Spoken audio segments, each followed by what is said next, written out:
हाँ जी, self paced exam वालों, क्या हालचाल। चले जी, आज आपका सेबी आईसीडीआर की तीसरी क्लास के अंदर बहुत स्वागत है। एंड अभी तक अब 2 क्लासेस मैं यूट्यूब पे डाल चुका हूँ, आप लोग देख चुके होंगे। नहीं देखी और सीधा तीसरी क्लास देख रहे हो तो पहले समझ नहीं आएगी, पहले उन 2 क्लासेस को देखना। उनका लिंक इस क्लास के डिस्क्रिप्शन लिंक में भी मिल जाएगा। और ये जो पीडीएफ यूज हो रही है, ये समरी डॉक्यूमेंट है हमारे सेल्फ पेस्ड एग्जाम का, तो वो भी आपको यहीं पे डिस्क्रिप्शन लिंक में मिल जाएगा। चलिए जी, तो आज हम शुरू करने जा रहे हैं रेगुलेशन 24। रेगुलेशन 24 से पहले तक की कथा अपन लोग खत्म कर चुके थे, जो बात करता है अब disclosures and filing of the offer document की। ऑफर डॉक्यूमेंट और डिस्क्लोजर की बात अगर हम करें तो क्या होता है कि जब भी आपने पब्लिक इशू निकाला, चाहे आईपीओ या एफपीओ, तो फिर आपको क्या करना पड़ेगा, एक ऑफर डॉक्यूमेंट जो है वो जमा कराना पड़ेगा सभी के पास, एनआरओसी के पास। तो वो ये वही बात कर रहा है जो ऑफर डॉक्यूमेंट होगा, चाहे वो प्रोस्पेक्टस हो, रेड हेरिंग प्रोस्पेक्टस हो, तो उसके अंदर क्या क्या चीजें डिस्क्लोज करनी पड़ेंगी। देखो, एक चीज आई ड्राफ्ट ऑफर डॉक्यूमेंट, एक आया offer document. Draft offer document बनता है सभी के कमेंट से पहले। सबसे पहले आप सभी के पास जमा कराते हो कोई भी प्रोस्पेक्टस या रेड हेरिंग प्रोस्पेक्टस को ड्राफ्ट करने के बाद सभी के पास जमा कराते हो। सभी के पास सभी के फिर कमेंट आते हैं। कमेंट के बाद जब उसमें मॉडिफिकेशन कर लेते हो तो this become a offer document. तो जब आप स्टॉक एक्सचेंज और सभी के स्टॉक एक्सचेंज प्लस आरओसी के पास जमा कराते हो पब्लिक को इशू करने से पहले, तो उसे ऑफर डॉक्यूमेंट कहते हैं।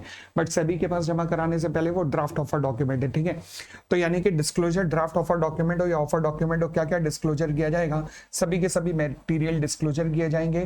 फिर चाहे रेड हेरिंग प्रोस्पेक्टस हो या प्रोस्पेक्टस हो, उसमें कंपनी एक्ट में स्पेसिफाइड जो भी सभी चीजें हैं, सेक्शन 26 कंपनी एक्ट में मेंशन है वो चीजें, plus part A of the schedule 6 में कुछ आइटम्स दी गई हैं, उन सबका डिस्क्लोजर किया जाएगा। तो ये part A schedule 6 plus company एक ध्यान रखना, ठीक है जी। उसके बाद देखो, पूरा जो भी मैच चलेगा आईपीओ से रिलेटेड, एफपीओ से रिलेटेड, उसमें मैन ऑफ द मैच कौन होगा, लीड मैनेजर। लीड मैनेजर कौन है, अंडर राइटर। यानी कि he will do all the efforts to make sure that this issue is getting successful. तो मतलब सारे एफर्ट उसी को करने हैं, उसे क्या करें हम, लीड मैनेजर। तो लीड मैनेजर को इंश्योर करना पड़ेगा कि जो भी इंफॉर्मेशन इन ऑफर डॉक्यूमेंट वगैरह में आ रही है वो 6 महीने से ज्यादा पुरानी नहीं होनी चाहिए किसी भी हालत में। फिर अगली रेगुलेशन आती है, कहती है जी filing of the offer document and the draft offer document and offer document. देखो जी, ऐसा है, आईपीओ इशू करने से पहले, पब्लिक को इशू करने से पहले कम से कम 3 दिन पहले the issuer shall file 3 copies इसकी फाइल की जाएंगी, किसके पास, सभी के पास। फिर lead manager shall submit the following certification to the board. मतलब बोर्ड मतलब सभी के पास कौन कौन से सर्टिफिकेट लेके जाएगा। पहला, भाई मैंने चेक कर लिया है सभी के सभी रेगुलेशन का पालन हो रहा है, मतलब ड्यू डिलीजेंस सर्टिफिकेट। दूसरी बात, देखो जी, मेरे इशूअर और मेरे बीच में, मतलब लीड मैनेजर के बीच में ये एग्रीमेंट हो चुका है। तीसरा, अगर कन्वर्टेबल डेट इंस्ट्रूमेंट है तो ड्यू डिलीजेंस सर्टिफिकेट लेना पड़ेगा, किससे, फ्रॉम द डिबेंचर ट्रस्टीज से। यानी कि डिबेंचर ट्रस्टीज भी एक सर्टिफिकेट बना के देगा। डिबेंचर ट्रस्टी पहले अपॉइंट हो जाता है तो वो सर्टिफिकेट बना के देगा, हाँ जी कंपनी सारी की सारी कंसर्न रेगुलेशंस का पालन कर रही है। तो ये सब लीड मैनेजर किसको सबमिट करेगा, सेबी को, ठीक है जी। अब सेबी के पास ये जब ऑफर डॉक्यूमेंट वगैरह, ये सर्टिफिकेट वगैरह जमा हो जाएंगे तो सेबी के पास ऑब्जर्वेशन देने के लिए कितना वक्त होता है, हमने क्लिप नंबर 1 में, क्लास नंबर 1 में भी किया था, कितने दिन होते हैं, 30 दिन का समय होता है, ठीक है जी। उसके बाद अब ये जो डॉक्यूमेंट है जो आपने सेबी को अभी जमा कराया है, अब ये पब्लिक कमेंट के लिए ओपन कर दिया जाएगा। पब्लिक के पास 21 डेज का समय होता है अपने कमेंट फाइल करने के लिए, कि कहीं उन्हें ऑब्जेक्शन है, कुछ भी है, तो एटलीस्ट 21 डेज का समय जरूर है उनके पास कि कोई भी ऑब्जेक्शन वगैरह वो रेज कर सकते हैं, ठीक है जी। आगे उसके बाद जिस दिन इशूअर आपने ये ऑफर डॉक्यूमेंट सेबी के पास जमा कराया है, उसके with in 2 days of filing आप एक न्यूज़पेपर में ऐड निकालेंगे। कितने न्यूज़पेपर में, 3 न्यूज़पेपर, एक होगा इंग्लिश, एक होगा हिंदी और एक होगा लोकल लैंग्वेज का, जहां पर आपका रजिस्टर्ड ऑफिस लोकेटेड है, जहां पर आप बताएंगे कि हमने ऑफर डॉक्यूमेंट को अपने बोर्ड को जमा करा दिया है और अब हम पब्लिक को इनवाइट करते हैं ऑब्जेक्शन रेज करने के लिए। फिर पब्लिक को कितने दिन है, ऊपर पड़ा अपने 21 दिन है, ठीक है जी। जो भी कमेंट, जो भी ऑब्जेक्शन पब्लिक की तरफ से आएंगे, लीड मैनेजर उन सबको एक्यूमुलेट करके बोर्ड के पास जमा करा देगा। लो जी, आगे बढ़ते हैं। फिर हमारी अगली रेगुलेशन आती है प्राइसिंग से रिलेटेड। हाँ जी, प्राइसिंग से रिलेटेड क्या कहता है, कहता है जो इशूअर फाइनल प्राइस डिटरमाइन करेगा, क्योंकि दो तरीके की प्रोसेस होती है, एक तो प्राइस पहले दे दिया फिक्स प्राइस का इशू, फिर एक होती है प्राइस बैंड। तो प्राइस बैंड में जब एग्जैक्ट प्राइस निकाला जाता है तो इशूअर जो एग्जैक्ट प्राइस निकालेगा या फिर कन्वर्टेबल सिक्योरिटी में जो इंटरेस्ट रेट या कूपन रेट निकालेगा, किसकी कंसल्टेशन से निकालेगा, लीड मैनेजर की कंसल्टेशन से, और बुक बिल्डिंग प्रोसेस को फॉलो करते हुए निकाला जाएगा। ठीक हो गई इतनी बात। आगे उसके बाद लॉ कहता है प्राइस एंड प्राइस बैंड। भाई ऐसा हो सकता है कि इशूअर क्या करे, मे मेंशन अ प्राइस और a price band and determine the price at a later date before filing the prospectus with the ROC. यानी कि दो ऑप्शन है, या तो आप फिक्स प्राइस दे दो या फिर प्राइस बैंड दो, और अगर प्राइस बैंड दे रहे हो तो फिर प्राइस को, एग्जैक्ट प्राइस को लेटर डेट पे आप डिटरमाइन करोगे by following the book building process. अब ध्यान रखना, अगर आप बुक बिल्डिंग प्रोसेस दे रहे हो यानी कि प्राइस बैंड दे रहे हो, तो दो तरीके की प्राइस होती है, एक होता है फ्लोर प्राइस, एक होता है मैक्सिमम प्राइस। दोनों के बीच का गैप हमने ऑलरेडी डिस्कस किया था पिछली क्लास में, मिनिमम 105% एंड मैक्सिमम 120% तक हो सकता है। फ्लोर प्राइस किसी भी हालत में फेस वैल्यू से नीचे नहीं होना चाहिए, क्योंकि वो तो डिस्काउंट बन जाएगा। फिर अगर मान लीजिए कोई disclosure of price in the red herring prospectus नहीं हुआ है, रेड हेरिंग प्रोस्पेक्टस में आपने प्राइस ही नहीं दिया हुआ है, कोई दिक्कत नहीं है, तो इशूअर फिर भी फ्लोर प्राइस और द प्राइस बैंड अनाउंस कर सकता है कितने दिन पहले, पब्लिक को ये इशू ओपन होने से पहले, before the opening of the issue, 2 working days पहले। कहां पर ये अनाउंसमेंट होगा प्राइस का, उन्हीं न्यूज़पेपर में जहां पर प्री इशू एडवर्टाइजमेंट इशू की गई थी, यानी कि वही के वही 3 न्यूज़पेपर में। ठीक है जी। जब आप प्राइस दोगे, प्राइस बैंड दोगे ना, तो फिर उसका लोअर प्राइस और अपर प्राइस पे कुछ रेशोस जरूर कैलकुलेट कर लेना। For example price to book value ratio, price to equity ratio, PE ratio, तो ये दोनों रेशोस जरूर कैलकुलेट कर लेना। तो ये है प्राइस और प्राइस बैंड से रिलेटेड कॉन्सेप्ट। फिर डिफरेंशियल प्राइसिंग, क्या ये हो सकता है कि आप कुछ लोगों को जो प्राइस ऑफर कर रहे हो, फॉर एग्जांपल मेरी फेस वैल्यू 10 रुपए है और इशू प्राइस 100 रुपए है, अब 100 रुपए से कम भी किसी को ऑफर कर दो, ये हो सकता है। आप 10% तक का जो भी आप प्राइस ऑफर कर रहे हो उससे नीचे का डिस्काउंट दे सकते हो। डिस्काउंट फेस वैल्यू से नीचे नहीं, जो भी प्राइस ऑफर कर रहे हो इस आईपीओ वगैरह में, वहां पे 10% से नीचे तक ऑफर कर सकते हो। किसको, एक तो रिटेल इन्वेस्टर्स को, एम्प्लॉइज को। मैक्सिमम डिस्काउंट कितना दे सकते हो, 10% तक। मगर जिस प्रकार से आप, किस तरीके से कोई लाइव शो देखते हो या फिर लाइव या ये जो आप कार्यक्रम देखते हो, जितने भी शोज वगैरह होते हैं, डांस शो वगैरह, उनमें वो व्यक्ति जो माइक उठा के पूरा शो मैनेज कर रहा होता है उसे अपन लोग क्या कहते हैं, एंकर। सिमिलरली कंपनी जब भी पब्लिक इशू लाती है तो उसमें भी कुछ एंकर इन्वेस्टर्स इन्वॉल्व हो सकते हैं। अब एंकर इन्वेस्टर्स ऐसे होते हैं जो कि, अगर मान लीजिए आप किसी कंपनी में इन्वेस्टमेंट करने जा रहे हैं, आपको इतने में पता लग जाए कि ओला का पब्लिक इशू आ रहा है और रतन टाटा ने पैसा डाला है। अब रतन टाटा के पैसा डालने से आपके मन में कॉन्फिडेंस जगेगा ना कि yes this is the right choice baby, ठीक है ना। तो बस वही कॉन्फिडेंस इन्फ्यूज करने के लिए कंपनी अपने एंकर इन्वेस्टर्स को अपने साथ जोड़ती है, और ये एंकर इन्वेस्टर्स ऐसे होते हैं जो कि पहले इशू ओपन होने से पहले ही कंपनी के पास पैसा जमा करा देते हैं। बट लॉ में लिखा है कि एंकर इन्वेस्टर्स को आप प्राइस का बेनिफिट नहीं दोगे, हालांकि और बेनिफिट उन्हें मिलते हैं कई, बट उन्हें प्राइस का बेनिफिट नहीं मिलेगा, प्राइस में कोई भी उनको डिस्काउंट वगैरह नहीं दिया जाएगा। ठीक है जी। उसके बाद आते हैं issuance condition and procedure, opening of the issue.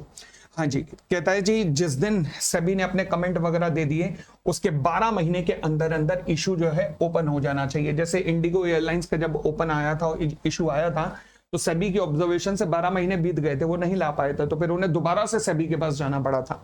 उसके बाद in case of a prospectus and red herring prospectus, issue open हो जाना चाहिए कम से कम 3 working days, at least 3 working days, जिस दिन वो फाइल होगा आरओसी के पास, यानी कि आरओसी के फाइलिंग के पास कम से कम 3 दिन का गैप, मैक्सिमम 90 दिन का गैप। ये कंपनीज एक्ट में लिखा है कि मैक्सिमम 90 डेज के अंदर अंदर, बट मिनिमम 3 डेज के अंदर अंदर। ठीक है जी। यानी कि सेबी की ऑब्जर्वेशन आने के बाद 12 महीने के अंदर अंदर जो है पब्लिक इशू आ जाना चाहिए। फिर आप आरओसी को जमा कराएंगे, पब्लिक इशू से पहले आरओसी के पास जमा कराने के कम से कम 3 वर्किंग डेज तक आपको वेट करना है, और फिर उसके बाद आप ओपनिंग ऑफ सब्सक्रिप्शन लिस्ट कर सकते हैं।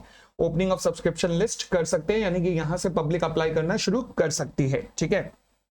अब आता है जी मिनिमम सब्सक्रिप्शन।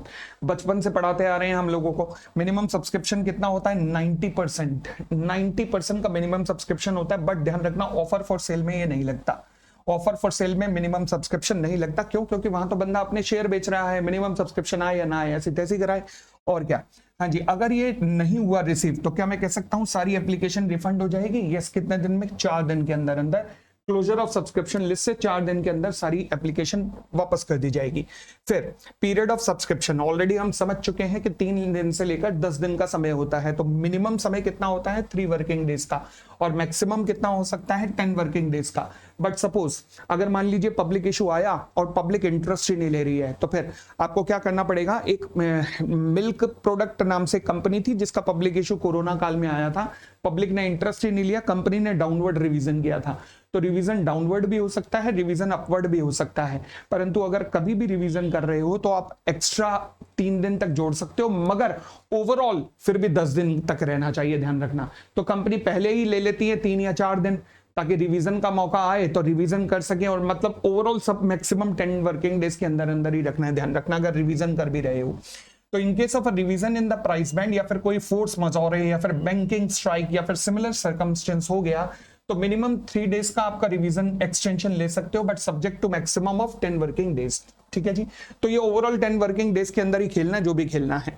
अच्छा, बचपन से हमें एक और चीज सिखाई गई थी, वो था एप्लीकेशन मनी कितनी आनी चाहिए? 25% ऑफ द इशू प्राइस, याद है? वो रेगुलेशन 47 में लिखा है, बट साथ में एक और चीज लिखी है, कहता है जब एप्लीकेशन दोगे तो ऐसा नहीं कि पता लगा रामलाल, नथुलाल, श्यामलाल 200 रुपए, 400 रुपए, 500 रुपए, अबे ये मूंगफलियां बट रही हैं। तो इसलिए मिनिमम एप्लीकेशन साइज बता दो, जो कहीं भी लगभग 10,000 रुपए से लेकर 10,000 रुपीज से लेकर 15,000 के बीच में कोई भी अमाउंट हो सकता है जो आप प्रिस्क्राइब कर सकते हो। ठीक है, उसके बाद आप मल्टीपल भी बता सकते हो कि इतने मल्टीपल में एप्लीकेशन दोगे। Minimum amount on application payable होता है 25% ऑफ द इशू प्राइस। ठीक है जी, अब मान लीजिए कंपनी कॉल्स में पैसा मंगा रही है, वैसे तो आजकल होता नहीं है, 2008 में शायद पुराना ऐसा इशू कोई आया था जब कॉल्स मंगाई गई थी, बट फिलहाल अगर कंपनी कॉल्स को रिजॉर्ट कर रही है, सारा पैसा एप्लीकेशन पे नहीं मंगा रही, मतलब इंस्टॉलमेंट में मंगाएगी, तो सारी कॉल आ जानी चाहिए कितने टाइम के अंदर? 12 month from the date of the allotment. अगर 12 मंथ के अंदर नहीं आ रही है तो शेयर को फॉरफिट कर लेना चाहिए आपको कंपनी। उसके बाद allotment procedure and bases of allotment. हाँ जी देखो जी, ऐसा है, कम से कम 1000 अलॉटी जरूर रहने चाहिए, बिना 1000 अलॉटी के कंपनी आप अलॉटमेंट नहीं करोगे। अगली बात, मान लीजिए आपने कहा ओवर सब्सक्रिप्शन आई, आपने कहा जी हर 5 शेयर अप्लाई करने के बदले में हम आपको 2 शेयर देंगे। अच्छा, 5 के बदले में 2 या 5 के बदले में 3, क्या ये पॉसिबल है कि आपने कहा था कि हम 2 लाख शेयर इशू कर रहे हैं, 5 की एप्लीकेशन के बदले में 3 शेयर्स देंगे अलॉटमेंट में, तो शायद 2 लाख राउंड ऑफ नहीं हो पाए, शायद आपको थोड़े से और आगे शेयर्स इशू करने पड़े। यस, तो 1% का मार्जिन रहता है, 1%, यानी कि ओवर सब्सक्रिप्शन के केस में allotment of not more than 1% of the net offer to the public कर सकते हो, कोई दिक्कत नहीं, सभी से अप्रूवल ले लेना। फिर अलॉटमेंट टू द एप्लीकेंट। हाँ जी, रिटेल इन्वेस्टर्स कौन होते हैं? जो मैक्सिमम 2 लाख रुपए तक इन्वेस्ट कर सकते हैं, ध्यान रखना। और एम्प्लॉइज की अगर मैं बात करूं तो वो मैक्सिमम 5 लाख रुपए तक इन्वेस्ट कर सकते हैं। इसके अलावा आप क्या अगर मान लीजिए अगर सिक्योरिटीज का आपने अलॉटमेंट नहीं किया है तो सारा पैसा रिफंड करो, हमने कहा 4 दिन के अंदर अंदर, परंतु अगर आपने रिफंड नहीं किया तो फिर आपको इशूअर को इंटरेस्ट पे करना पड़ेगा। कितना? 15% के हिसाब से इंटरेस्ट की भी पेमेंट करनी पड़ेगी। ठीक है जी, आगे बढ़ते हैं। अब एक बात सुनो, जब मान लीजिए आप बुक बिल्डिंग के इशू के थ्रू आए यानी कि प्राइस बैंड वाला इशू किया, रेड हेरिंग प्रोस्पेक्टस आपने इशू किया, तो क्या ये पॉसिबल है कि आपने तो ना तो उन्हें इशू प्राइस बताया था? अच्छा, इशू प्राइस नहीं था, इस वजह से नंबर ऑफ शेयर्स भी नहीं निकल सकते। क्यों? क्योंकि नंबर ऑफ शेयर्स कैसे निकलते हैं? सबसे पहले आप कैपिटल रिक्वायरमेंट बताते हो, मान लीजिए 1000 करोड़, फिर आप इशू प्राइस बताते हो, मान लीजिए 1000 रुपए, तब निकलते हैं नंबर ऑफ शेयर, यानी कि 1 crore share at the rate of 1000 is equal to 1000 crore की कैपिटल। परंतु जब आपके पास इशू प्राइस ही नहीं है तो पक्की बात है नंबर ऑफ शेयर्स भी नहीं निकलेंगे। तो इसका मतलब जब भी रेड हेरिंग प्रोस्पेक्टस इशू होते हैं तो ना तो हमारे पास नंबर ऑफ शेयर्स की इंफॉर्मेशन होती है, ना ही हमारे पास एग्जैक्ट प्राइस की इंफॉर्मेशन होती है। तो फिर अब आपको क्या करना है, जब भी क्लोजर ऑफ द इशू हो जाएगा और आप अलॉटमेंट कर देंगे, एग्जैक्ट प्राइस निकाल देंगे बुक बिल्डिंग प्रोसेस को फॉलो करते हुए, जो हमने पिछली क्लास में सब सीखे हैं, तो एग्जैक्ट प्राइस निकालने के बाद अब आप एक पोस्ट इशू एडवर्टाइजमेंट जारी करेंगे। पहले आपने प्री इशू एडवर्टाइजमेंट जारी की थी कि देखो जी हमने सेबी के पास जमा करा दिया है, अब आप पोस्ट इशू एडवर्टाइजमेंट जमा कराएं, जारी करेंगे, जिसमें आप बताएंगे कि हाँ जी देखो जी हमारा इशू सक्सेसफुल रहा, इतनी एप्लीकेशन हमारे पास आई, हमने इतने शेयर्स फाइनली इशू किए, हमारा ये इशू प्राइस था, सब कुछ ये पोस्ट इशू एडवर्टाइजमेंट के अंदर इंश्योर करना पड़ेगा। जो कौन इंश्योर करवाएगा? Lead manager. सब बताएगा बेसिस ऑफ अलॉटमेंट क्या रहे, कितने शेयर्स अलॉट हुए हैं, percentage of all application including the ASBA. ASBA का मतलब होता है कि जो सीधा डीमेट के थ्रू अपने अप्लाई करते हैं तो फिर क्या होता है, उनके डीमेट से ना अकाउंट से पैसा कटता नहीं है, ब्लॉक हो जाता है, तो जिसे कहते हैं application supported by the block amount. तो उसके बारे में बताएगा, कितने शेयर्स इशू किए हैं, कितने नंबर ऑफ अलॉटीज हैं, सब कुछ बताएगा, कितनों को रिफंड हुआ है, सब कुछ A to Z डिस्क्लोज किया जाएगा। कब? Within 10 days from the date of the completion of the various activity in, कहां? उन्हीं 3 न्यूज़पेपर के अंदर। ठीक है जी, आगे बढ़ते हैं। फिर कहता है release of the subscription money. देखो जी, जितना भी पैसा पब्लिक से आया वो सारा का सारा एक सेपरेट बैंक अकाउंट के अंदर जमा हो जाता है।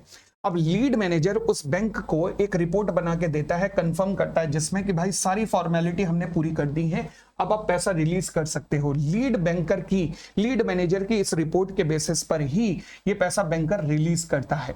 अगर मान लीजिए इशूअर को लिस्टिंग परमिशन ही नहीं मिली स्टॉक एक्सचेंज से, तो 2 तरीके की अप्रूवल होती है स्टॉक एक्सचेंज से। एक होती है इन प्रिंसिपल अप्रूवल, जो ड्राफ्ट डॉक्यूमेंट के वक्त ही आपने ले ली थी। फिर होता है फाइनल अप्रूवल, जब आपके पास सारा पब्लिक का पैसा आ जाता है, क्लोजिंग ऑफ सब्सक्रिप्शन लिस्ट हो जाता है, तो फिर आप स्टॉक एक्सचेंज से अप्रूवल लेते हो। और आप स्टॉक एक्सचेंज मान लीजिए अगर आपको अप्रूवल देने से मना कर देता है, तो फिर क्या होगा? कहता है सारा पैसा आपको रिफंड करना पड़ेगा with in 4 days of the intimation from the stock exchange. और अगर नहीं पैसा वापस किया तो फिर 15% इंटरेस्ट के साथ आपको पैसा वापस करना पड़ेगा। देखो जी, रिफंड अगर करना हुआ, मिनिमम सब्सक्रिप्शन नहीं आया तो 4 दिन में रिफंड करना पड़ेगा from the closure of the issue. और अगर अप्रूवल नहीं मिला स्टॉक एक्सचेंज से तो 4 दिन के अंदर पैसा वापस करना पड़ेगा from the receipt of the rejection, तो वहां से 4 दिन। अदरवाइज दोनों में इंटरेस्ट 15% का है। फिर अगर मान लीजिए आपने ड्राफ्ट ऑफर डॉक्यूमेंट या फिर ऑफर डॉक्यूमेंट जमा कराया था सेबी के पास, और उसके बाद क्लोजर ऑफ द इशू, अगर इस पूरे पीरियड में, मतलब जिस दिन ड्राफ्ट ऑफर डॉक्यूमेंट जमा कराया सेबी के पास और वहां से लेकर क्लोजर ऑफ द इशू तक, कोई भी प्रमोटर्स ने अगर शेयर होल्डिंग में ट्रांसफर की, शेयर्स ट्रांसफर की है, कोई भी ट्रांजेक्शन की है, तो उस ट्रांजेक्शन के होने के 24 घंटे के अंदर अंदर आपको रिपोर्ट करना है उसे कंसर्न स्टॉक एक्सचेंज और सेबी को। ठीक है जी। फिर आता है post issue report. Post issue report का मतलब क्या है? देखो जी, लीड मैनेजर फाइनल रिपोर्ट बनाकर सबमिट करेगा with in 7 days of the finalisation of the basis of allotment. किसको? सेबी को सबमिट होती है। सिमिलरली अगर मान लीजिए अलॉटमेंट नहीं हो पाया, रिफंड हुआ, तो with in 7 days of the refund of the money in case of a failure of the issue, report बनाकर सेबी को सबमिट कर देगा। लो जी सेबी, ये रही मेरी रिपोर्ट की, मतलब अगर सक्सेसफुल हुआ है तो कितने अलॉटी हैं, क्या प्राइस है, सब कुछ, और नहीं हुआ तो फिर कितनी एप्लीकेशन आई थी, अगेंस्ट कितने शेयर्स। फिर आता है हमारे पास प्राइस स्टेबलाइजेशन थ्रू ग्रीन शू ऑप्शन। देखो जी, ग्रीन शू ऑप्शन के नाम से मेरी क्लिपिंग अभी एक मैंने 5-7 मिनट की एक यूट्यूब पे डाली है रिसेंटली। ये मैं आपको कहूंगा कि एक बार इसे पढ़ने से पहले वो 5 मिनट की क्लिपिंग देख लेना, जिसमें ग्रीन शू ऑप्शन का पूरा कॉन्सेप्ट सिखाया हुआ है, और फिर उस क्लिप को देखने के बाद इसे पढ़ लेना, एकदम क्लियर हो जाएगा। वो 5-7 मिनट की पूरी क्लिपिंग है, एक बार देख लीजिएगा वो। ठीक है, आगे आते हैं alteration of rights of the holder of specified security. For example, आप 10% डिवेंचर आपने इशू किए थे, आज उनका रेट ऑफ इंटरेस्ट आप चेंज कर रहे हो, 11% कर रहे हो, या फिर सिमिलरली आपने इक्विटी शेयर्स इशू किए थे, अब आप उनका कोई राइट का वेरिएशन कर रहे हैं। फॉर एग्जांपल, अभी तक हम आपको 1 शेयर पे 1 वोट देते थे, अब हम आपको 3 शेयर पे 1 वोट देंगे। अगर आप इस तरीके से उनके राइट को ऑल्टर करने की कोशिश कर रहे हो तो आप ऐसा नहीं कर सकते। आपको या तो स्पेशल रेजोल्यूशन पास करके उनकी अप्रूवल लेनी पड़ेगी, या फिर 3/4 की ऑफ द स्पेसिफाइड सिक्योरिटी की कंसेंट लेनी पड़ेगी। दोनों में से कोई एक ऑप्शन अपनाना पड़ेगा। What is the difference between consent और एसआर? एक होता है कंसेंट। कंसेंट का मतलब है कोई मीटिंग नहीं हो रही, बिना मीटिंग के लोग अपनी कंसेंट दे रहे हैं कि हाँ जी हम एग्री करते हैं, हम एग्री करते हैं, हमारा राइट ऑल्टर कर दो। और एक होता है एसआर, मतलब जनरल मीटिंग वगैरह ऑर्गेनाइज हो रही होगी, ठीक है, या फिर पोस्टल बैलेट के थ्रू हो रहा होगा। चलिए फिर आता है post listing exit opportunity for the dissenting share holder. याद करो तो अगर मान लीजिए किसी भी वक्त अगर कंपनी अपना जो ऑब्जेक्ट क्लॉज है, जिस ऑब्जेक्ट को दिखाकर कंपनी ने पब्लिक से पैसा रेज किया, अगर कंपनी उस ऑब्जेक्ट को चेंज करना चाह रही है तो फिर आपको क्या करना पड़ेगा, डिसेंटिंग शेयर होल्डर को एक एग्जिट अपॉर्चुनिटी देनी पड़ेगी ताकि सम्मानजनक उन्हें विदाई दी जा सके। This is called exit offer to the dissenting shareholder, अगर कंपनी ऑब्जेक्ट चेंज कर रही है। परंतु अगर मान लीजिए कंपनी का कोई आइडेंटिफाइड प्रमोटर्स ही नहीं है, आइडेंटिफाइड प्रमोटर नहीं है मतलब कोई प्रमोटर ऐसा नहीं है जो 1% से ज्यादा मिलाकर कंपनी में होल्ड करता हो, तो फिर ऐसे केसेस के अंदर कंपनी तुम्हें ये एग्जिट अपॉर्चुनिटी देने की जरूरत नहीं है। और आगे बढ़ते हैं, फिर आता है इशुएंस कंडीशन एंड प्रोसीजर। देखो जी, ले देकर अभी तक हमने 3 तरीके की बातें की हैं, 3 तरीके से इशू लाए जा सकते हैं। एक होता है जिसमें एग्जैक्ट प्राइस बता दिया जाए, फिर दूसरा होता है बुक बिल्डिंग का इशू जिसमें सारी कंडीशन सब पूरी कर रहे हो, मतलब आपके नेट टेंजेबल एसेट्स 3 करोड़ है, आपकी नेटवर्थ 1 करोड़ है, आपका ऑपरेटिंग प्रॉफिट 15 करोड़ का एवरेज आ रहा है जिसमें हर साल में ऑपरेटिंग प्रॉफिट है। ये सारी कंडीशन जो हमने बात की थी अगर आप वो पूरी कर रहे हो, और या फिर वो कंडीशन अगर आप पूरी नहीं कर रहे हो जो कि रेगुलेशन 6 और रेगुलेशन 103 में दिया हुआ है सिनेरियो। तो सबसे पहले आते हैं, अगर आप सारी condition net tangible assets net worth वगैरह सबको पूरी कर रहे हो तो फिर आपको क्या करना पड़ेगा, मिनिमम 35% रखना पड़ेगा रिटेल इंडिविजुअल इन्वेस्टर्स के लिए, मतलब जो 2 लाख रुपए तक इन्वेस्ट करेंगे। फिर मिनिमम 15% रखना पड़ेगा नॉन इंस्टीट्यूशनल इन्वेस्टर्स के लिए, यानी कि जो 2 लाख से ऊपर इन्वेस्ट करेंगे। अब इसमें भी 2 कैटेगरी हैं, एक है 2 से 10 लाख, इस 15% का 1/3 इनको रहेगा और फिर 2/3 इनके लिए रहेगा जो 10 lakh and above, 10 lakh and above जो इन्वेस्ट करेंगे, मतलब मोर देन 10 लाख जो इन्वेस्ट करेंगे उनके लिए 2/3, और जो 2 से 10 लाख रुपए तक इन्वेस्ट करेंगे उनके लिए 1/3। क्या आपस में इंटरचेंजेबल पॉसिबल है? यस, इंटरचेंजेबल पॉसिबल है। यहां पे भी बिल्कुल सेम, इस यहां पर भी अगर मान लीजिए कंपनी कंडीशन पूरी नहीं कर पा रही है तो फिर क्या होगा, फिर लॉ कहता है मैक्सिमम 10% यहां पे, क्योंकि रिटेल इंडिविजुअल इन्वेस्टर्स को फिर हम ज्यादा एक्सपोज नहीं होने देंगे तो इसलिए मैक्सिमम 10%, और नॉन इंस्टीट्यूशनल इन्वेस्टर्स को मैक्सिमम 15%। फिर 15% के वही हिस्से हैं 1/3 और 2/3, एक मोर देन 10 लाख, एक 2 से 10 लाख रुपए तक। ठीक है, इंटरचेंजेबल पॉसिबल है, यस। अच्छा, अब मान लीजिए एक ऐसा हुआ कि रिटेल इन्वेस्टर्स में आ गई over subscription, non institutional under subscribed है, तो क्या ये आपस में इंटरचेंजेबल हो सकते हैं? यस, 1 और 2 में इंटरचेंजेबिलिटी पॉसिबल है, ध्यान रखना 1 और 2 में इंटरचेंजेबिलिटी पॉसिबल है। बट रेगुलेशन ये जो हम सेकंड देख रहे हैं, मतलब रेगुलेशन 6 और 103, इसका बेस ही यही है कि हम पब्लिक को एक्सपोज नहीं करवाना चाहते। क्यों? क्योंकि कंपनी का कोई ट्रैक रिकॉर्ड नहीं है, या तो कंपनी का ऑपरेशन नहीं है, ऑपरेटिंग प्रॉफिट नहीं है, या नेट टेंजिबल एसेट्स नहीं है, या फिर कंपनी की नेटवर्थ नहीं है। तो ऐसे सिनेरियो में हमने कहा था कि पब्लिक को एक्सपोज मत करो, क्वालिफाइड इंस्टीट्यूशनल बायर्स के पास जाके अपना इशू सक्सेसफुल बनाओ, तो वहां पर मिनिमम 75% QIB को जाता है, और नॉर्मल अगर आप कंडीशन पूरी कर रहे हो तो मैक्सिमम 50% आपका क्वालिफाइड इंस्टीट्यूशनल बायर्स को जाता है, ध्यान रखना। अब जितना भी हिस्सा क्वालिफाइड इंस्टीट्यूशनल बायर्स का होता है उसमें से 5% रिजर्व रखना ही रखना है आपको, किसके लिए? म्यूचुअल फंड्स के लिए 5%। इसके अलावा म्यूचुअल फंड्स के पास ऑप्शन रहेगा कि इस 5% के अलावा भी वो क्वालिफाइड इंस्टीट्यूशनल बायर्स के लिए अप्लाई कर सकते हैं, मतलब यहां पे इस कैटेगरी के अंदर वो और अप्लाई कर सकते हैं। ठीक है जी। फिर क्वालिफाइड इंस्टीट्यूशनल बायर का ही पार्ट है एंकर इन्वेस्टर्स, जिसकी अभी मैंने चर्चा की। ये क्वालिफाइड इंस्टीट्यूशनल बायर्स में से 60% मैक्सिमम पोर्शन QIBs को मिल सकता है, सॉरी एंकर इन्वेस्टर्स को मिल सकता है। ठीक हो गई इतनी बात भी, चले। परंतु अब मैं आता हूं फिक्स प्राइस के इशू पे। तो फिक्स प्राइस के इशू में क्या होगा, आप मिनिमम 50% रिजर्व करोगे, किसके लिए? रिटेल इंडिविजुअल इन्वेस्टर्स के लिए, यानी कि जो 2 लाख रुपए तक इन्वेस्ट करेंगे, और बैलेंस इनके बीच में इंटरचेंजेबल है QIBs और नॉन इंस्टीट्यूशनल इन्वेस्टर्स के बीच में। लो जी, फिर हमारे पास अगला कॉन्सेप्ट आता है। अच्छा, ये इंपॉर्टेंट है पेपर के लिए, सबसे इंपॉर्टेंट टेबल्स में से ये है, ध्यान रखना, ये सबसे इंपॉर्टेंट टेबल है आज की क्लास की। मैं कह सकता हूं सबसे इंपॉर्टेंट यही थी। चले जी, फिर आते हैं हम रिजर्वेशन पे। रिजर्वेशन का मतलब होता है कि ऐसा हो सकता है कि भाई जैसे हम कभी सिनेमा हॉल में जाते हैं या क्लासेस के अंदर जाते हैं तो अपनी सीट पे बैठते हैं, साथ वाले सीट रिजर्व कर देते हैं, तो बस उसी रिजर्वेशन की बात है कि ऐसा हो सकता है कि हम सर्टेन शेयर रिजर्व कर दें सर्टेन कैटेगरी के लिए। हाँ, हो सकता है। किसके लिए रिजर्व कर सकते हो? पहला रिजर्वेशन हो सकता है एम्प्लॉय के लिए, दूसरा रिजर्वेशन हो सकता है शेयर होल्डर के लिए। सर जी, शेयर होल्डर ये कैसे? शेयर होल्डर किसके? ये सुनना, share holder of the listed subsidiary, ना प्रमोटर्स के, ना प्रमोटर्स के ग्रुप के, बल्कि आपकी जो सब्सिडरियां हैं जो लिस्टेड हैं उनके शेयर होल्डर के लिए, या फिर आपका कोई प्रमोटर कंपनी है जो लिस्टेड है तो उस लिस्टेड प्रमोटर कंपनी के शेयर होल्डर के लिए। तो किसके लिए हो सकता है? इंप्लॉय के लिए, लिस्टेड सब्सिडरी के शेयर होल्डर के लिए, लिस्टेड प्रमोटर कंपनी के शेयर होल्डर के लिए। ठीक है, अगली बात, किसी भी हालत में रिजर्वेशन इन लोगों के लिए नहीं किया जाएगा जो आपके आईपीओ या एफपीओ को सक्सेसफुल बनाने में लगे हुए हैं।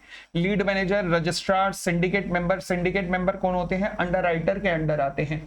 अंडरराइटर के नीचे मतलब सब अंडरराइट करते हैं। अगर ये अपना पोर्शन पूरा नहीं कर पाए तो इनका पोर्शन अंडरराइटर को लेना पड़ता है। फॉर एग्जांपल, अंडरराइटर ने कसम खाई कि मैं 10 लाख शेयर बिकवाऊंगा, 6 लाख शेयर उसने सिंडिकेट मेंबर को दे दिए। अगर सिंडिकेट मेंबर 5 लाख बिकवा पाया तो उसका 1 लाख का पोर्शन भी अंडरराइटर ही लेगा, आप ध्यान रखना। फिर प्रमोटर्स, फिर directors and employees, and for the group और associate company of the lead manager, registrar, syndicate member, मतलब हर वो व्यक्ति जो कि कंपनी के इशू में इन्वॉल्व है वो इन्वेस्ट नहीं करेगा कंपनी के इस पब्लिक इशू में, और ना ही उसके लिए कोई रिजर्वेशन होना चाहिए। अच्छा, रिजर्वेशन कितना हो सकता है? ये बड़ी इंपॉर्टेंट लिमिट है, ध्यान रखना। रिजर्वेशन जब मैं एम्प्लॉइज की बात करता हूं तो कितना हो सकता है? मैक्सिमम 5% ऑफ, वर्ड ध्यान रखना, post issue capital of the issuer, यानी कि कैपिटल ये वाली इशू आने के बाद जो पोस्ट इशू कैपिटल बनेगी उसका 5% तक एम्प्लॉइज के लिए रिजर्व रख सकते हो। और वो जो शेयर होल्डर हैं लिस्टेड कंपनी वगैरह वाले, उनके लिए कितना रिजर्व रख सकते हो? लिमिट ध्यान रखना, shall not exceed 10% of issue size. जो करंट इशू आ रहा है उसका इशू साइज, इंप्लॉइज के लिए 5% ऑफ पोस्ट इशू कैपिटल, और share holders of the promoter, listed promoter और listed subsidiary 10% of the issue size, ध्यान रखना। ठीक है, अब इंप्लॉइज के बारे में भी अगर मैं बात करूं तो इंप्लॉइज को ध्यान रखना कि किसी भी इंप्लॉय को 2 लाख रुपए से ज्यादा नहीं अलॉटमेंट होनी चाहिए। परंतु अंडर सब्सक्रिप्शन के केस में अगर मान लीजिए मैंने कहा जी किसी इंप्लॉय को 2 लाख नहीं मिलेंगे, मैंने रिजर्वेशन रख ली, अब वो आ ही नहीं रही है एप्लीकेशन, तो फिर अगर अंडर सब्सक्रिप्शन चल रही है तो मैं 5 लाख रुपए तक भी इंप्लॉइज को इन्वेस्ट दे सकता हूं, मतलब 5 लाख रुपए तक भी उनको इन्वेस्टमेंट अलॉटमेंट हो सकती है। किसको? इंप्लॉइज को। ठीक है जी, आगे। अब मान लीजिए आपने रिजर्वेशन की शेयर होल्डर्स के लिए, एम्प्लॉइज के लिए। शेयर होल्डर वाला पोर्शन जो है वो उसमें सब्सक्रिप्शन नहीं आ रही, एम्प्लॉइज में ज्यादा आ रही है। इंटरचेंजेबिलिटी अलाउ है, सिमिलरली वाइसा वर्सा अलाउड है।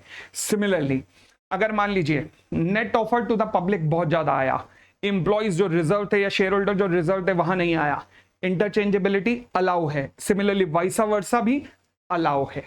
तो हर तरीके की इंटरचेंजेबिलिटी जिसे हम कहते हैं स्पिल ओवर, तो स्पिल ओवर हर तरीके की अलाउ है, कोई दिक्कत नहीं है, ध्यान रखना। ठीक है जी, फिर आगे आता है एब्रिज्ड प्रोस्पेक्टस। देखो जी, एब्रिज्ड, भाई साहब मैंने निकाला 70 घंटे का बैच, बच्चे कहने लग गए सर हम तो नवंबर में पढ़ के आए हैं, 70 घंटे नहीं पढ़ा जाएगा, और छोटा करो। कितना छोटा करूं? 70 से लाया 25 घंटे पर बैच, 70 से 25, तेल निकल गया मेरा, वही निकल रहा है अभी भी, मगर क्या करें, बच्चा ज्यादा पढ़ने को तैयार नहीं है। अच्छा, इसका मतलब ये नहीं है कि मैं कह रहा हूं 25 घंटे का बैच लेना, मैं बार बार कह रहा हूं जिन्होंने लॉ कभी नहीं पढ़ा वो 25 घंटे वाला बैच ना लें, वो केवल 70 घंटे का बैच लें। बट जो लॉ पहले पढ़ चुके हैं, जिनका क्लियर नहीं हो पा रहा, उनके लिए 25 घंटे वाला बैच। समझ आया? वरना 25-30 घंटे में लॉ नहीं होता, ध्यान रखिएगा। समझ आई बात? तो चलिए, ये वो 25 घंटे वाला जो बैच है ना, ये उसकी क्लास चल रही है इस टाइम। आगे इस क्लास का डिटेल वर्जन जो है वो अवेलेबल है, वो जो 70 घंटे वाला बैच है उसमें अवेलेबल है। तो इस जितना मैं अभी पढ़ा रहा हूं उससे दुगने टाइम से कॉन्सेप्चुअली वो पढ़ाया है। अभी तो मैं ऊपर से गुजारना पड़ रहा है कि हाँ जी इसको ध्यान रख लो, इसको याद कर लो, इसको कर लो, ऐसा कराना पड़ रहा है। चलिए, एवरेज प्रोस्पेक्टस क्या होता है?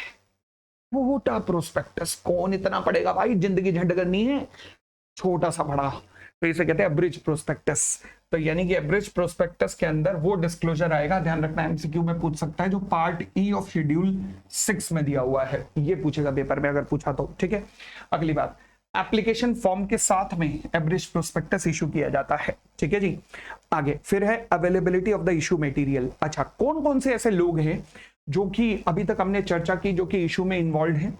मैंने कहा जी लीड मैनेजर, मैंने कहा जी रजिस्ट्रार टू एन इशू, मैंने कहा जी शेयर ट्रांसफर एजेंट, ये सारे हैं। तो फिर ये जितने भी सब अंडर राइटर्स, सब रजिस्ट्रार, मतलब जितने भी लोग हैं जो पब्लिक इशू में पार्टिसिपेट कर रहे हैं, सबके पास सबके पास ऑफर डॉक्यूमेंट वगैरह और सारी अदर मटेरियल इंफॉर्मेशन सबके पास अवेलेबल रहनी चाहिए।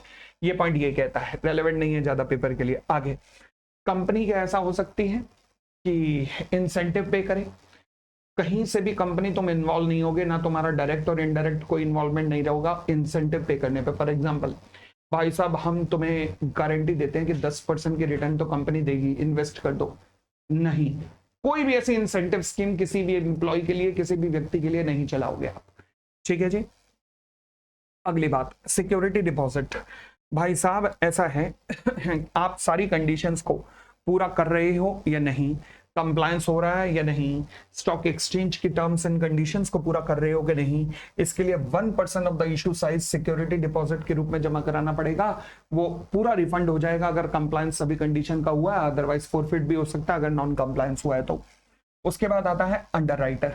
देखो जी, कहता है जी अगर इशूअर एफपीओ ला रहा है other than through the book building, यानी कि फिक्स प्राइस इशू के थ्रू ला रहा है, तो फिर अगर मान लीजिए वो अंडरराइट करवाना चाह रहा है, desire to have the issue underwritten, तो it shall appoint merchant bankers वगैरह को एज अ अंडरराइटर। यानी कि एफपीओ के केस में अदर देन बुक बिल्डिंग में अंडरराइटिंग कंपलसरी नहीं है। आईपीओ के केस में फिक्स प्राइस इशू में भी अंडरराइटिंग होगी, बट एफपीओ के केस में अदर देन एफपीओ के केस में फिक्स प्राइस के इशू में अंडरराइटिंग कंपलसरी नहीं है। अगर वो डिजायर है, चाहेगा, तो अंडरराइटर इनमें से अपॉइंट कर सकता है। ठीक है जी। चलिए अगली बात, बट अगर फिक्स प्राइस इशू नहीं है, बुक बिल्डिंग वाला इशू है, ठीक है, प्राइस बैंड वाला इशू है, तो फिर अंडरराइटिंग होगी। अंडरराइटिंग फिर करनी पड़ेगी। Make a public issue through a book building process, the issue shall be underwritten by the lead manager and syndicate member. Syndicate member सब अंडरराइटर्स होते हैं जैसे बताया था अभी। अगली बात, परंतु मान लीजिए अगर आप रेगुलेशन 103 या फिर रेगुलेशन 6 के अंदर फॉल कर रहे हैं, जहां पे आप net tangible assets, average operating profit या फिर बाकी कंडीशंस को पूरा नहीं कर पा रहे हैं, जहां पर आपको 75% पोर्शन कम से कम क्वालिफाइड इंस्टीट्यूशनल बायर्स को ही देना पड़ रहा है। वो जो क्वालिफाइड इंस्टीट्यूशनल बायर्स होते हैं ना, वो डायरेक्टर्स की जान पहचान से ही निकल आते हैं नॉर्मली, तो वो हिस्सा अंडरराइट करने की जरूरत नहीं है। ध्यान रखना, at least 75% of net offer allotted to the QIB shall not be underwritten, तो पैसा बच गया आपका। दूसरी बात, प्रॉपर अंडरराइटिंग एग्रीमेंट होगा लीड मैनेजर से, सिंडिकेट मेंबर से। फिर अगर सिंडिकेट मेंबर अपना हिस्सा ना बेच पाए तो उनका हिस्सा मेन अंडरराइटर यानी कि लीड मैनेजर लेगा। फिर लीड मैनेजर या सिंडिकेट मेंबर किसी भी तरीके से इस पब्लिक इशू के अंदर पैसा नहीं लगाएंगे। ध्यान रखना, वो पैसा नहीं लगाएंगे, एप्लीकेशन नहीं देंगे। उसके बाद भाई मैंने कहा मान लीजिए कंपनी 10,000 शेयर्स इशू करने जा रही है, 90% का मिनिमम सब्सक्रिप्शन है। 10,000 का 90% मतलब बना 9,000 शेयर्स मिनिमम सब्सक्रिप्शन है। तो अंडरराइटर्स कितना सब्सक्राइब करेगा? मिनिमम सब्सक्रिप्शन जितना, ठीक है ना। तो यानी कि where the issue is required to be underwritten, the underwriting obligation कितनी होगी? मिनिमम सब्सक्रिप्शन पूरा कर दो, बस 90% तक होगी। और आगे बढ़ते हैं, फिर आता है मॉनिटरिंग एजेंसी। देखो जी, लॉ कहता है कि अगर मान लीजिए इशू साइज जो है आपका वो एक्सीड करता है 100 करोड़ रुपीस को, बट इसके अंदर ऑफर फॉर सेल हटा देना। क्यों? क्योंकि ऑफर फॉर सेल में तो मुझे पता है पैसा कहां जाना है, सेलिंग शेयर होल्डर के पास। बट बाकी अगर नए शेयर्स का इशू आ रहा है और वो 100 करोड़ रुपीस से ऊपर है, तो पैसा कहां कहां लगा, इसके लिए एक आपको मॉनिटरिंग एजेंसी अपॉइंट करनी पड़ेगी। The issuer shall make arrangement for the use of the proceeds to be monitored by. कौन मॉनिटरिंग एजेंसी कौन होगी? भारत में बोर्ड यानी कि सभी के पास रजिस्टर्ड कोई क्रेडिट रेटिंग एजेंसी, ठीक है जी। चलिए, बट ये रिक्वायरमेंट एप्लीकेबल नहीं है अगर कोई भी इशू लाता है कौन, बैंक या पब्लिक फाइनेंशियल इंस्टीट्यूशन या इंश्योरेंस कंपनी। क्यों? क्योंकि यहाँ पर अपने अपने रेगुलेटर्स हैं। अब ये मॉनिटरिंग एजेंसी का रोल क्या है? ये क्वार्टरली बेसिस पर अपनी रिपोर्ट को सबमिट करेगी, किसको? इशूअर को, जब तक कि 100% पैसा जैसे कहा था वैसा यूटिलाइज ना हो पाए। फिर उसके बाद इशूअर भी क्या करेगा? With in 45 days from the end of each quarter, मतलब हर क्वार्टर के खत्म होने के 45 दिन के अंदर पब्लिकली ये रिपोर्ट जो मॉनिटरिंग एजेंसी को आई है इसको मॉनिटर करेगा। कहां पर? अपनी वेबसाइट पे भी अपलोड करेगा, प्लस स्टॉक एक्सचेंज को भी सबमिट करेगा। मगर सबसे रेलेवेंट है कि मॉनिटरिंग एजेंसी कब अपॉइंट होगी और मॉनिटरिंग एजेंसी कौन होगी, ध्यान रखना, ये सबसे रेलेवेंट है। ठीक है जी। तो ये था जी पूरा का पूरा सेबी आईसीडीआर। मतलब अब ये जो 3 लेक्चर मैंने YouTube पे डाले हैं, ये 3rd लेक्चर है। मतलब मैं यही कहूंगा कि बस इसको लगा डाला तो लाइव जिंगा लाला। आईसीडीआर में इससे बाहर तो नहीं आ सकता किसी भी हालत में। तो धन्यवाद, धन्यवाद, धन्यवाद, थैंक यू।